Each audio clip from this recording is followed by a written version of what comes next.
Hi, this is Patricia from Bised English 2201, and this is film critiquing for children and adolescent literature.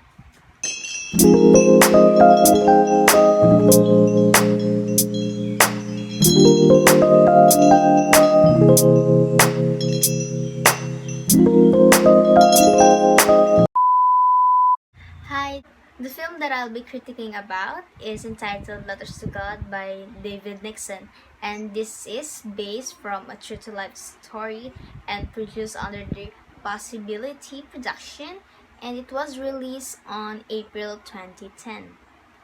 So a little background about this film. It is about a boy who has cancer and a mailman, a newly hired mailman, who was bewildered when he learned that this boy was sending letters to God. So he wondered what he's going to do, and when he found a way on how or what actions he should do, the story starts there. In this film critiquing, I'll be talking about the elements, which are namely roles, storyline, the effects, the illustrations, and the language used. First up is roles. So in this film, Letters to God, there's an adequate number of characters, and they are mostly the main character, the second lead character, and the supporting characters. And they are very harmonious to each other. Why? The characters complemented each other very well. And if the characters doesn't complement each other, then it will be messy, the production will be messy, and it will affect the storyline and the message that the film is trying to convey. Characters in film doesn't always revolve in the main characters, because supporting characters build up the development of the main roles or the main characters with the details that they are supplementing.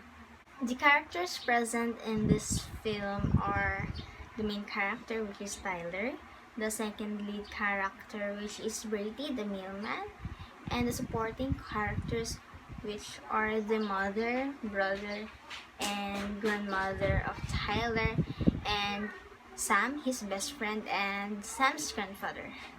So these are the characters present in the movie, and each of them is very vital in contributing the details needed for them to build up each other character and to have development, to have character development from the start until the end of the movie.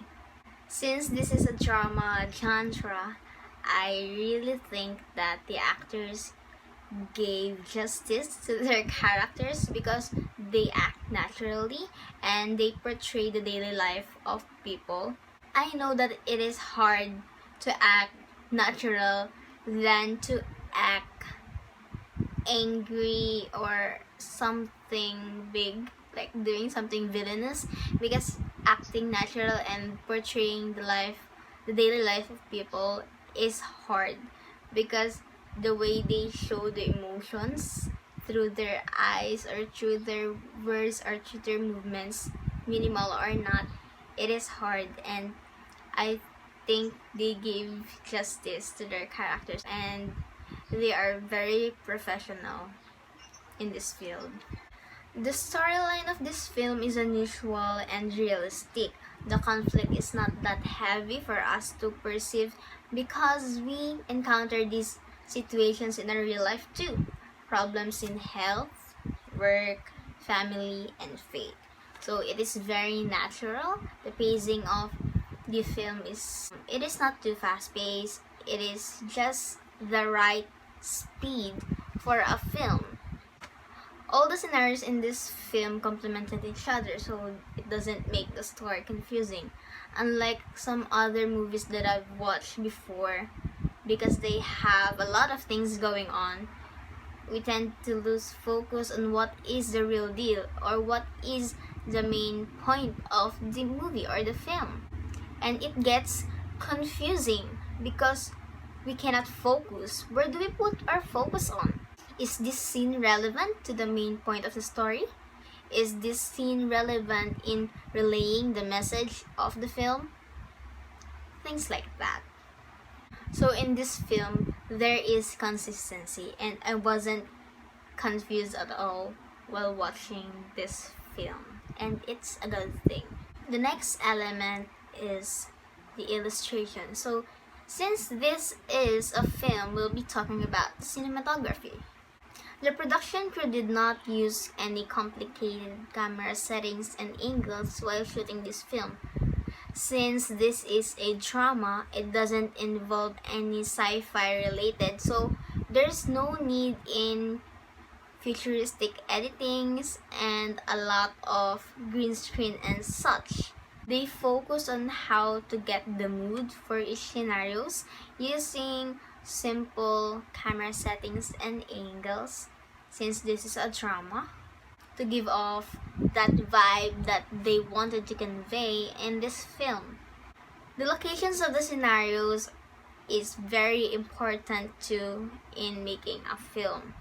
So here, the locations of the scene help in conveying the message of the story because they use the appropriate locations for each scenarios, like the hospital scene or the house scene and whatnots.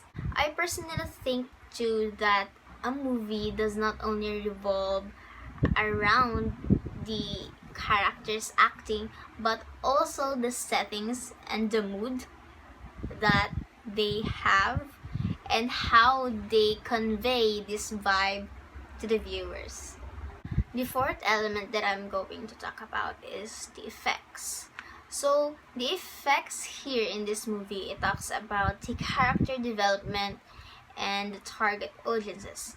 So here, the main character is very static. He doesn't change all throughout the movie. Well, aside from the conflict, which is the disease that he has, his personality didn't change at all throughout the movie, but instead, he was the reason for change for other people. Other people around him, the supporting characters and the second lead character, they get inspired by the main character to improve themselves. So instead, he was a tool for a change for other people. So the second lead character and the supporting characters are all dynamic characters. The leap of character development between the first scenario of the second lead character and comparing it to his character at the end of the movie, the character development goes a little by little and not that drastic. It is very gradual and you can see it all throughout the movie. Since this is an evangelistical film, its target audience is the Christian community and it is intended for people in all ages. The morals of this story made the characters develop, and this is what the writers wanted to convey, that these life learned lessons is the message that they want us to perceive by watching the film. The last element of critiquing is the language. So what is the language used in this film? Here in Letters to God, they use English as the language. So they did not use any difficult words or jargons here in this film, and I think it is very nice because other people whose English is not their first language watch it too, and using difficult words might not help them in understanding what the message is all about in this film. So I think using the words, the appropriate words, the words that they use in daily lives is very good. Because film is not made only for a certain number of people. It is bound to be known by everyone, and therefore we need a medium that people can compromise. And since English is a universal language, using English is the best thing. And also because this caters people from all ages. And jargons and urban words are only mostly known by the teenagers, and if they've used that a lot in the films, then how can the children and the elderly understand the film? So they'll be left out, and that's not what they wanted in here. They want us to truly understand the message of the film, and to have that, they use simple words, and by doing that, they have reached their goal to make their viewers understand the message of the film. Also, I wanted to include this, but I think Tyler has a love language. Still a language, right? Since he writes letters to God about the people around him whom he cares about. So that's Tyler's love language, and I think it's beautiful. Tyler's way, Tyler's language is beautiful. And that's it for this film critiquing. I hope you understand the things that I've said. This has been Patricia. Thank you for watching. Bye!